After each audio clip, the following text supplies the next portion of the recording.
Hello and welcome to Tech is for Everyone, the podcast series that deep dives into tech professionals' journeys using their experience to get you the best hints and tips to break into the world of tech.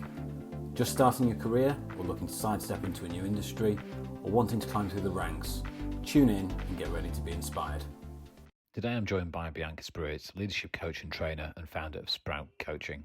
With advice for juniors who have the desire to progress into leadership roles, Bianca provides some of the tools and mindset techniques you'll need to progress and lead teams. We discuss the value in problem solving, that pesky imposter syndrome, and the true power of coaching. Well, thank you for coming in. I guess for the benefit of the listeners, hopefully there are some, maybe introduce yourself and tell us who you are and what you do. Yeah, I'm Bianca from Spruit Coaching, and we provide training and coaching for tech leaders, making it easier for them by giving them the tools and the mindset that they need to build teams that they're just really happy in their work, they're really close-knit, and feel comfortable to be themselves, because that's when people can reach their full potential. So yeah, that's us. Good. I agree. It's important to be happy in work. I was saying the same thing yesterday to a bunch of students at high school when I was doing a talk. So not always achievable, unfortunately, for everyone, but I guess with the right coaching, hopefully it is. Yes, yeah. Want to set up leaders and businesses in the best possible situation so that can happen. Yeah, good. So my opening question to everyone on the podcast is, what does technology mean to you? I had a good think about this question beforehand, and I was thinking, well, what do I answer? Because it's not a very techie answer, because technology for me means growth and development, because that's what it's meant for me over the years. I've always worked in tech, and when I've been most happy is when I've been learning. And there's just always something new to learn in tech more than anything else, really. So yeah, for me it's about learning, development, growth, and the people as well, which I guess is why I do what I do, working with people so they can develop better. Yeah. Did you always want to work in tech? No, not at all. Hadn't even crossed my mind. Yeah. I had no idea what I wanted to do whatsoever, or I had lots of ideas. I thought about every possible career there was at one point or another. I went and did A-levels just because my friends were doing A-levels and I didn't know what to do. Still didn't know what I wanted to do after A-levels. Went and worked for a year as an admin assistant for a printing firm. They were like doing sign writing and printing T-shirts. And while I was there, they saw that I was capable of doing more, and they were getting me to do different tasks, and I started doing a bit of graphic design, just creating logos and things, and I'd never really used computers much before. And I really enjoyed it. I loved it. So I could very easily and logically at that point thought, oh, graphic design, that's what I want to do. But for some reason I didn't. I just thought, oh, computers, this is good. I can do lots of things I couldn't do before. I want to learn more about that. So that's what made me go and train, and I did a business information systems degree. Right. And and then I've been my whole career in tech after that. But yeah, definitely wasn't something that I'd planned initially. Just kind of fell into it, I guess like a lot of people. Yeah. But was it like CAD sort of software back then? I'm trying to think what I did when I did graphic design at A-level, but it was all like CAD-based stuff. No, I think it was called Coral Draw. Right, okay. So I don't know if you've ever heard of that. No. Yeah, I don't know how well known it is or if it's still a thing now. Yeah. But I really enjoyed it. I was just doing like letterheads and things like that, and it was nice being able to be creative, but using software and using computers to do it felt really exciting. Yeah, probably a bit more advanced than clip art though, or whatever it was back in the day with that little little paperclip logo. And then how did it evolve then? So from kind of graphic design, doing business and IT, into what was kind of your path from there? So the first job I got, I just wanted a job, and I still didn't know exactly what path I wanted to take. Yeah. And there was a job going at VW garage. It was a group of VW, Mercedes, Skoda and Audi. And they had a job advertised for a database administrator. Right. which was actually just going through a list of records that weren't complete and deleting the rubbish records, and that's all it was. But again, I've always worked really hard, and I always do the best I can whatever I'm doing, and they saw that, and I started getting more opportunities, and soon, within I don't know, a year or two, I was the assistant IT manager for the group. Right. So working directly with the IT manager and doing all sorts. I was up ladders, putting in wiring. I was, I was working with the servers. I was technical support. I was doing anything and everything that needed doing, and even creating an intranet so that that read in information from various different sources, so that the sales people had information on what vehicles do we have in stock. So I was really touching every part of the business. And one day we had another business, an insurance company, come in to install their software for the van rentals, and they couldn't get it working. So they called me over, and I got their software working, and so they very quietly said, are you looking for another job? Right, okay. So that was my next move, and from there it's really been, I've always gone into businesses that suddenly needed customer or technical support or customer service, and I've gone in and set up a team to deliver it, set up the tools that they needed and the processes, and then helped to build it out. And looking back on my career, that's been a theme. I've always gone into roles that hadn't existed before, and done that. So in a wide variety of different businesses. So going and building things from scratch, but in a leadership capacity, which I guess is where then the business now comes into play, just from your experiences that you've had. I think I went into leadership and leading teams with no training, no support, as is usual. People usually get promoted because they're doing really well at their job, not because they have any background or experience in leading people whatsoever. And that was my case as well. I've also always been interested in people and what motivates them and how to support people, and just being a general nice human. So I think I was an alright line manager when I first started managing people, but I was working it out as I went along, and I could have been so much more effective if from the start I'd have had a bit of training. And I went and learned how to coach at a point where I was miserable in my job, and I wanted to leave, and I thought I needed to do something completely different. And I love working with people, and I want to help people to not feel as miserable as I am right now. So I went and trained as a coach, but I didn't leave tech as I thought I was going to. I just started coaching my team, and seeing it just had hugely positive effects on them. They were developing.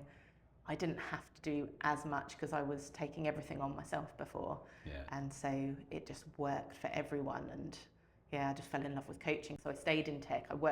I changed roles again and worked for other businesses, but always taking coaching with me as the underlying principle of how I led teams. So and COVID happened. I had a little girl. I had a bit of an existential crisis of, what am I doing with my life? Is this what I want to be doing? I like my job. It was a good business, a good company I was working for, but I really love coaching.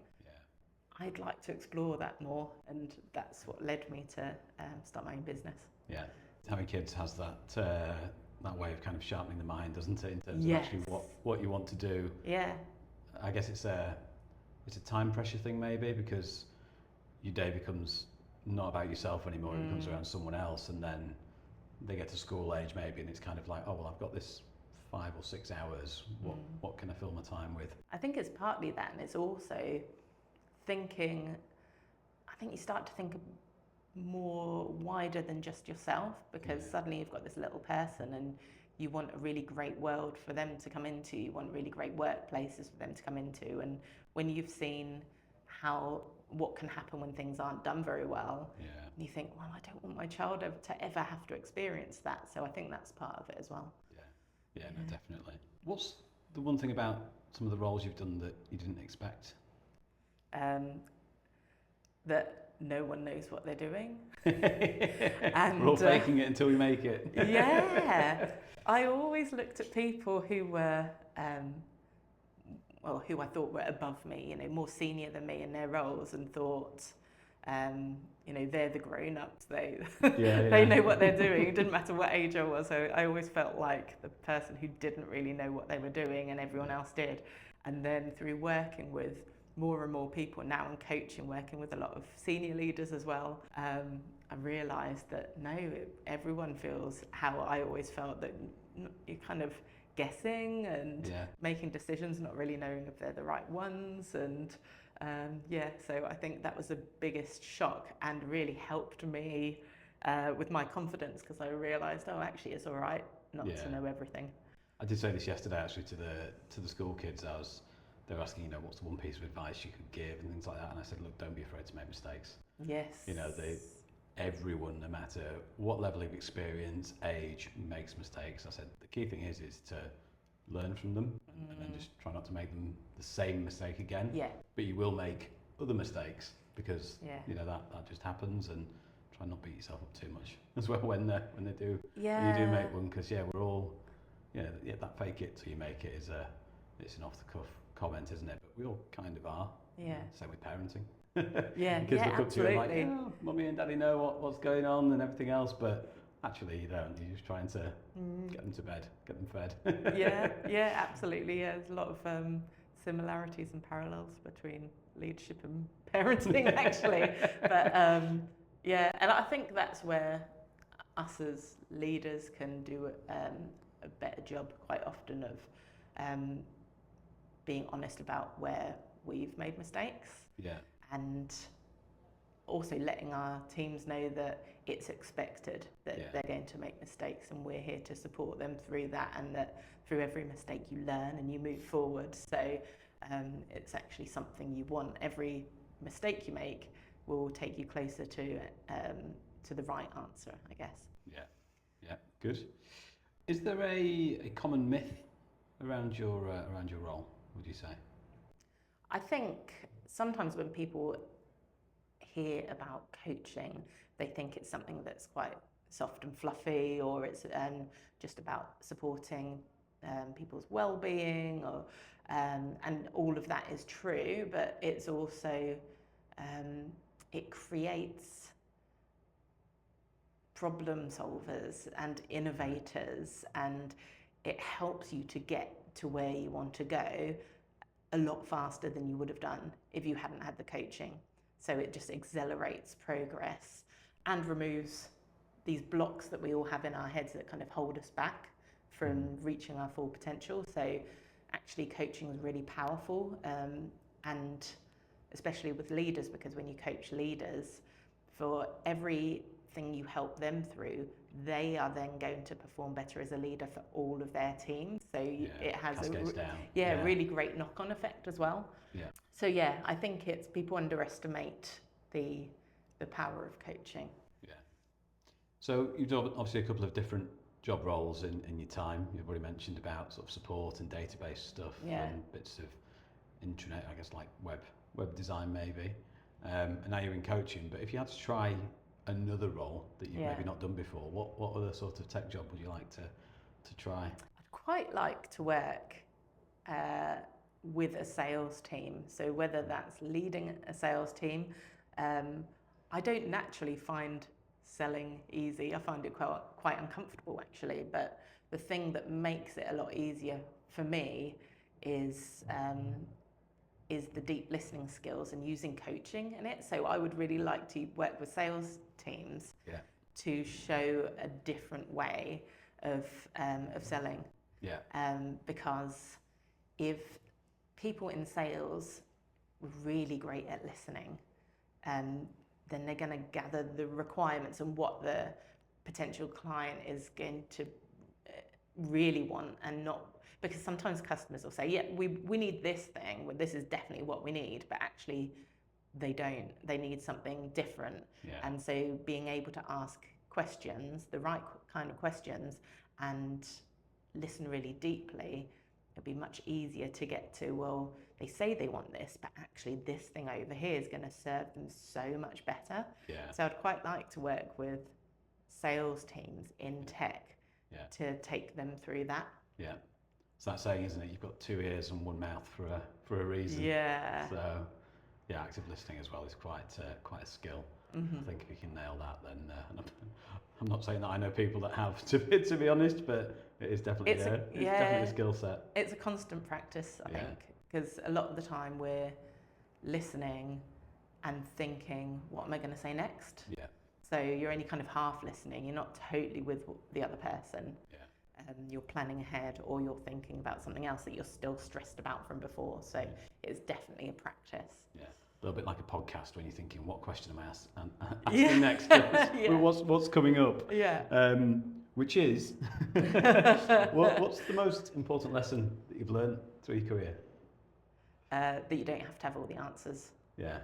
Particularly as a tech leader, and a tech leader who hasn't had any training, I think, in particular,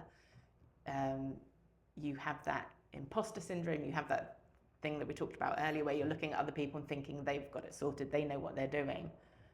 And you feel like you need to have all the answers. You've got this team who are coming to you with problems and looking to you for a solution, and you feel like you need to have the answers. And actually, it's a lot more powerful to not always give the answers, because when you do, all that happens is you're kind of training your team to come back to you every time they have a problem. Yeah. So they're not going to develop those kind of problem-solving muscles for themselves. So I think it's that for me.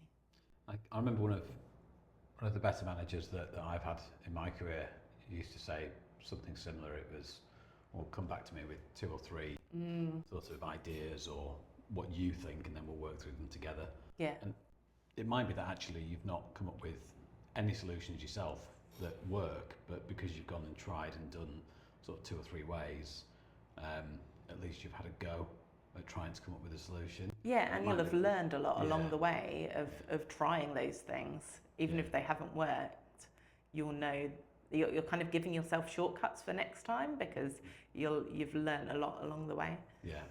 So, I mean, obviously there is a time and a place, I guess, where someone's really struggling and you need to be like, no, actually the answer is this. You need to do it this way. But if you try and encourage that kind of behaviour to, sort of think and work through it, then benefits everyone really. What would you say is kind of the sort of, I guess, traits, strengths that someone needs to sort of be successful in your type of role? I think it's similar for if you're a tech leader, or if you're coaching tech leaders. It's genuinely caring about people and their development and them getting the best out of them. Because if you're just thinking about the end result and the job that we need to do, then you're not going to be a great leader. You're going to be you're not going to be developing people in the way that they need. And people generally want to learn and want to progress, either by being a specialist in the thing that they really love doing, or by being promoted to whatever the next level is. So I think if you're thinking about being a leader or being a coach, then you really need to think about, what's my motivation? Why do I want to do this? And what can I do to make sure that I'm going to serve these people the best I possibly can? Yeah, it's that, I'm trying to think of the phrase now, is it like servant leader? It's kind of leader rather than manager, being with the team. And I guess probably similarly to a parent, isn't it? It's becoming sort of, you can't be completely selfless. You still need to preserve, some elements of selfishness, but putting other people, first sometimes when it's needed and right. Yeah, and I think actually when you're developing others, it's not that you're just putting them first. You're also, it's in your own interest as well, because if you're trying to take on everything yourself and do everything yourself and not delegate and not do the things that are going to develop your team, then you're only going to have more and more and more work to do, and it's just overwhelming and stressful. So no one wins in that scenario. It often feels easier to just give the answers and tell people what they need to do, and it's quicker in the moment, but in the long run, you're just making your life more difficult. Yeah, no one wants to be working at midnight on a Wednesday night when they don't have to. Nope, been there, done that, don't want to do it again. Same, very much same. So the next question is, what's your favourite productivity hack?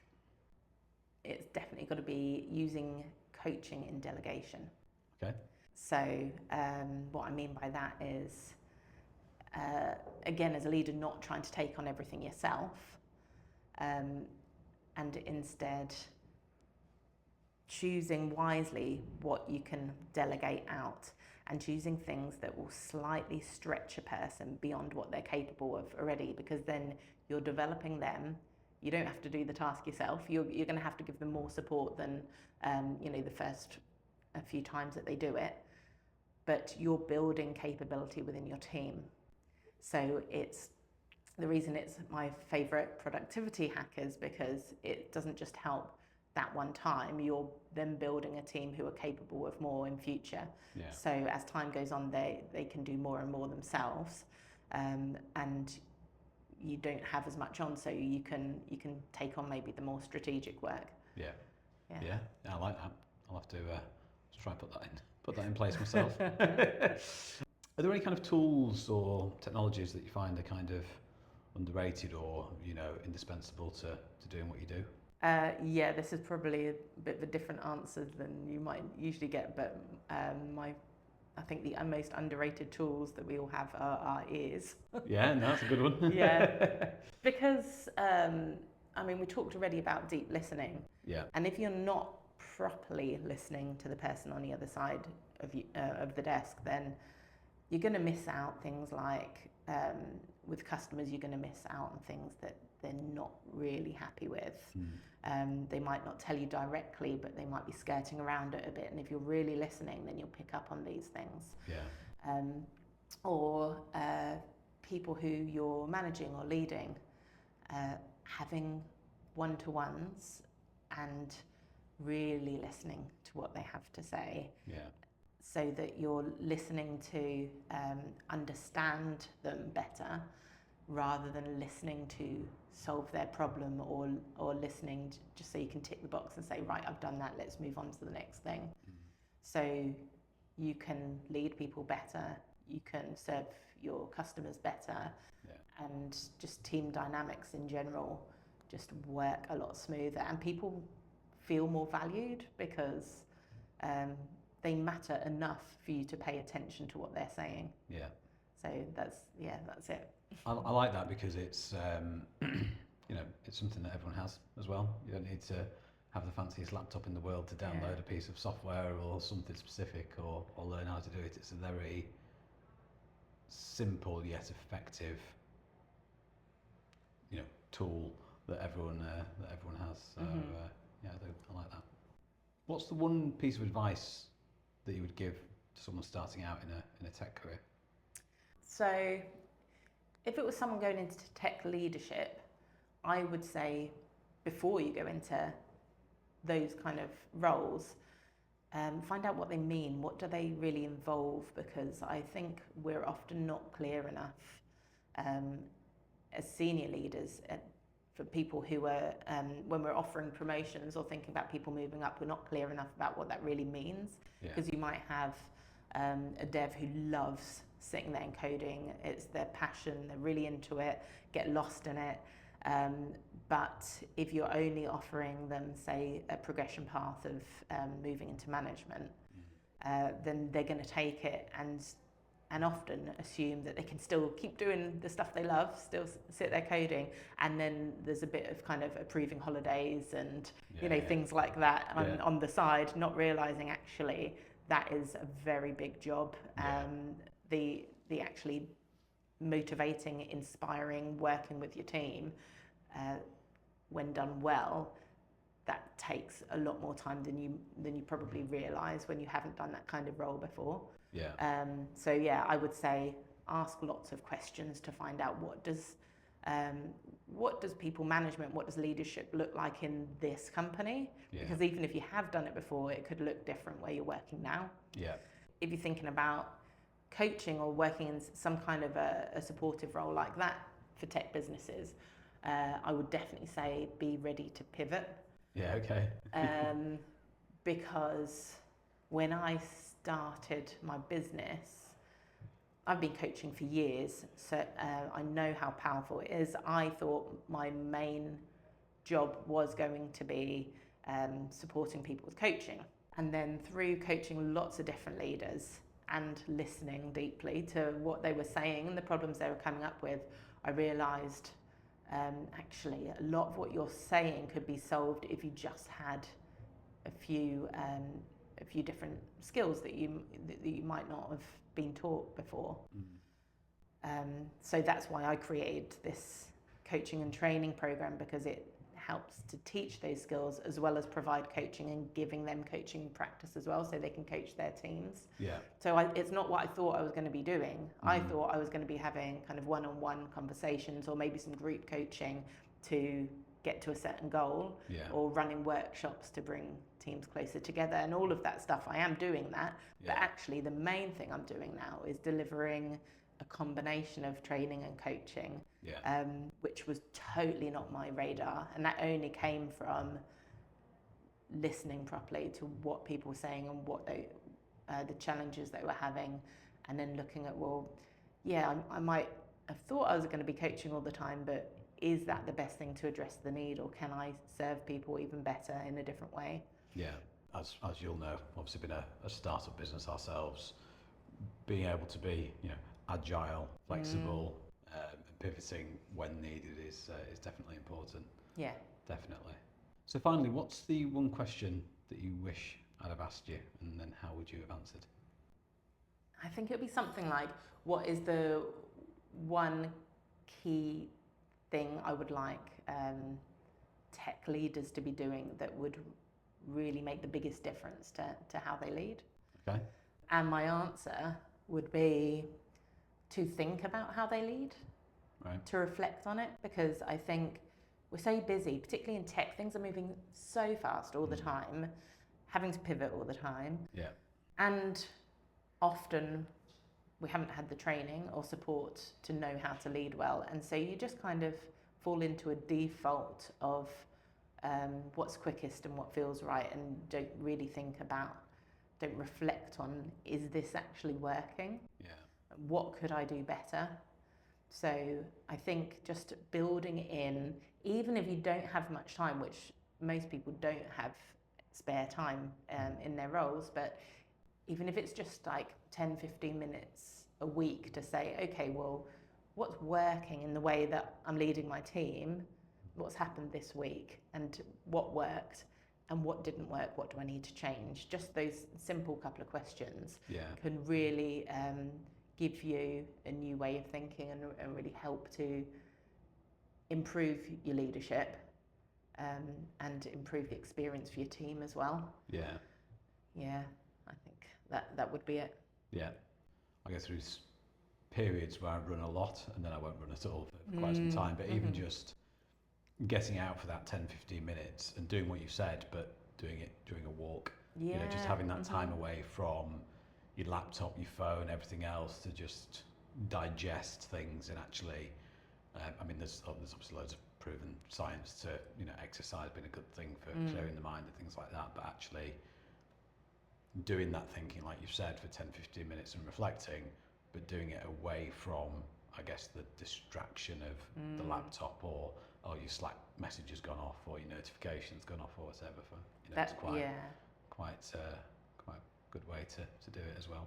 Personally, anyway. Yeah, I think you're absolutely right. That can be so useful. Just changing your environment. Yeah.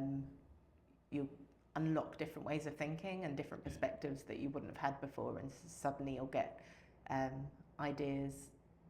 And actually, sometimes when you're not trying to think about it, like if you're in the shower or something, sometimes then suddenly an idea will come up. But being in a different environment to your normal working environment definitely helps. Yeah. Brilliant. Well, lots to take away from that. Thank you so much for coming in.